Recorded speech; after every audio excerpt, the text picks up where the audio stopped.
Welcome to The Rite of Passage with Vanessa Riley, the podcast where storytelling meets passion and every page turns into a new adventure. I'm your host, Vanessa Riley, and together we'll dive deep into untold histories, reflect on current events through a historical lens, share behind-the-scenes writing insights, and explore the ups and downs of the author's journey.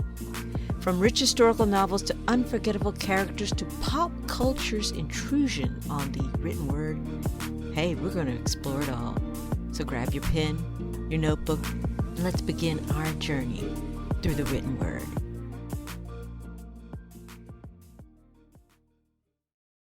Let's start your rite of passage. Time to move. There's a time and a season for everything. The real question is, are you ready to move? Right now, it's a scary time to be a Black creative. Honestly, it's a scary time for everybody in the arts.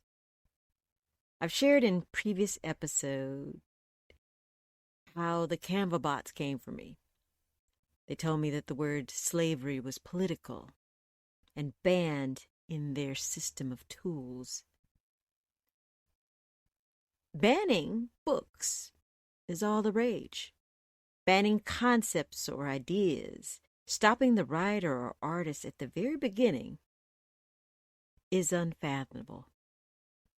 You might say, Vanessa, AI and bots are just part of the times. You need to roll with it. You need to move with it. And yes, there are many great uses for AI in research and algorithmic approaches. But until we figure out how to train AI without stealing from artists and writers, we're going to continue to have a problem.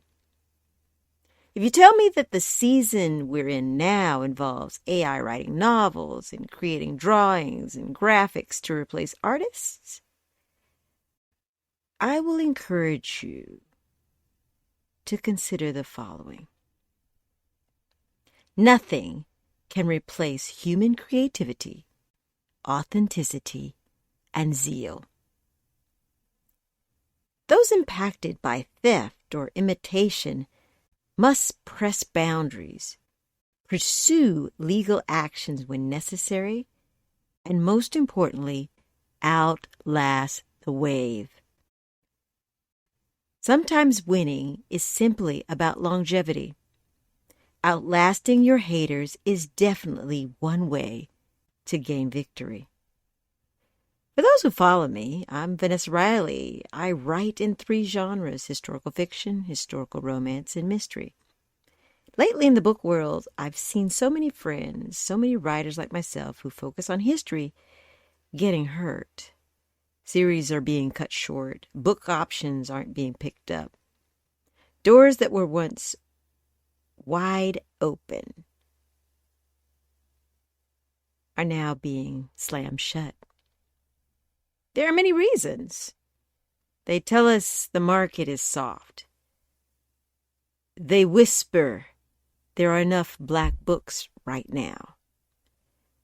They say history, the kind that reveals hidden figures and rich, complicated lives, is simply being gutted or looted or dismissed.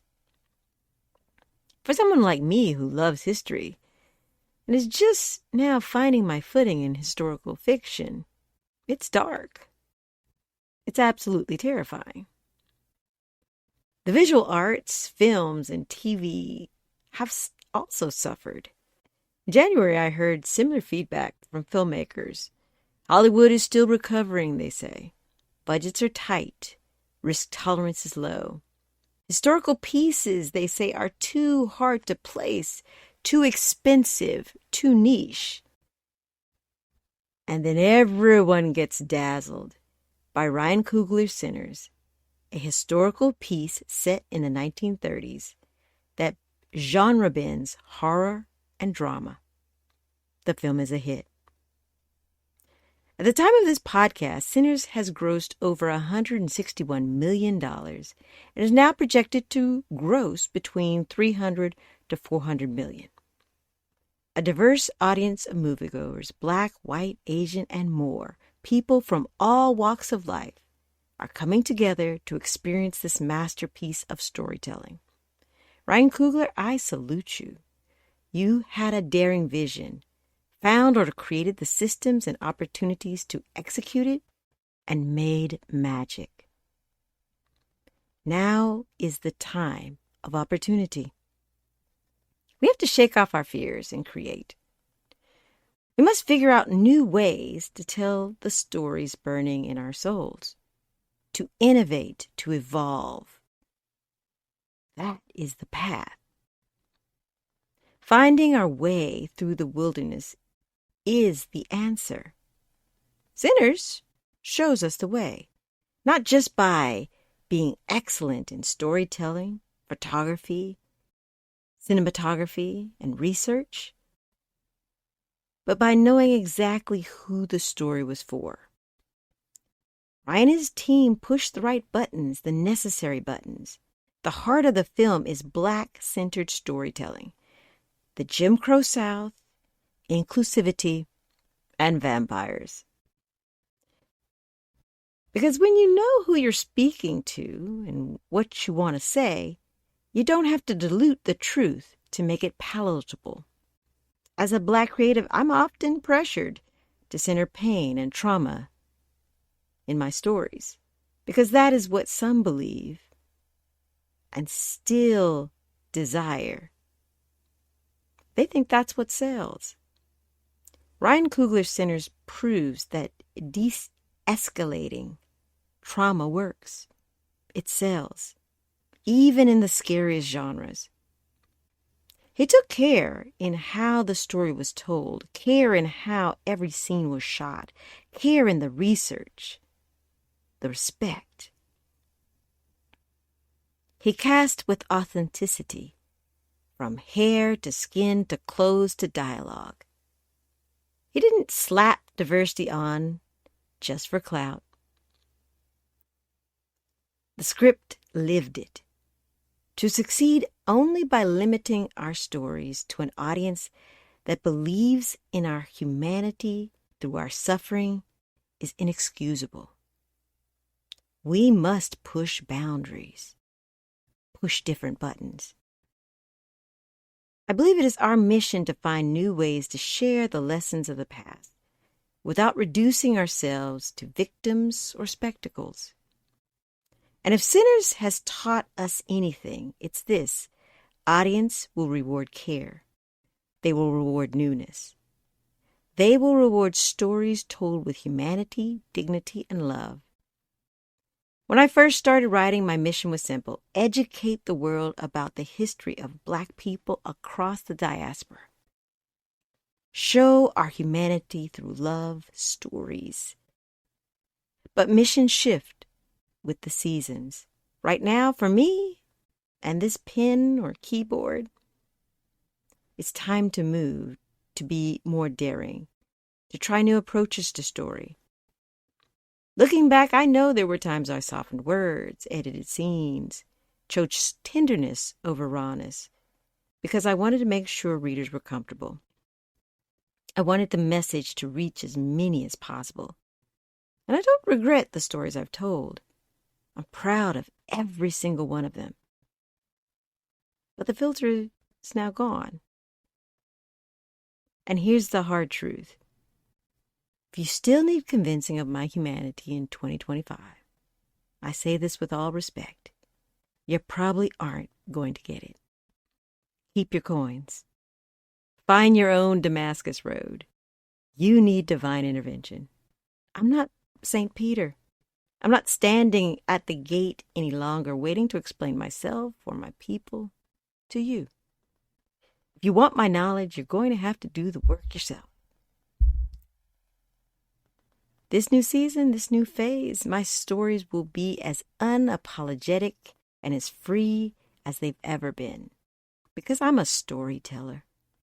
And with that comes a duty to honor my people, to carry the sagas of our ancestors, to bridge the distance from over yonder and back to right here.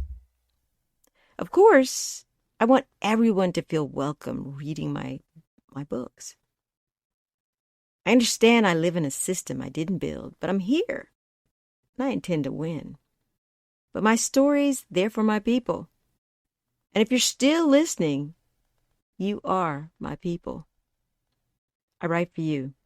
I labor for you. I see you. I'm ready to move and adjust. And I will be your guide to happy ever after, happy for now, or to some bigger definition of freedom and faith. What say you? What say you? Some books to guide you in your quest for more authentic storytelling are We Do This Till We Free Us by Mariam Kaba. These are essays on abolition and hope, but also how storytelling and imagination drive social change. Emergent Strategy, Shaping Change, Changing Worlds by Adrienne Marie Brown is a guide to embracing change and creativity rooted in community and freedom. And now for some fiction titles. The Prophets by Robert Jones Jr. This is a deeply poetic novel about Black love and resistance set during slavery, but centered on love and humanity, not suffering. Bloodchild and Other Stories by Octavia Butler is speculative short stories about survival, community, and power dynamics. Ringshot by P. Jelly Clark. A daring genre-bending novel mixing horror, history, and Black resistance during the Jim Crow era, very much like Sinners. And of course, Island Queen by Vanessa Riley. This is a real-life figure, told with dignity, richness, and depth. Show notes include a list of the books mentioned in this broadcast. This week, I'm highlighting East City Bookshop through their website and bookshop.org. You can find my notes on Substack or on my website, vanessariley.com, under the podcast link in the About tab. Enjoying the vibe? Go ahead and like this episode and subscribe to Rite of Passage so you never miss a moment. Thank you for listening. Hopefully you'll come again. This is Vanessa Riley.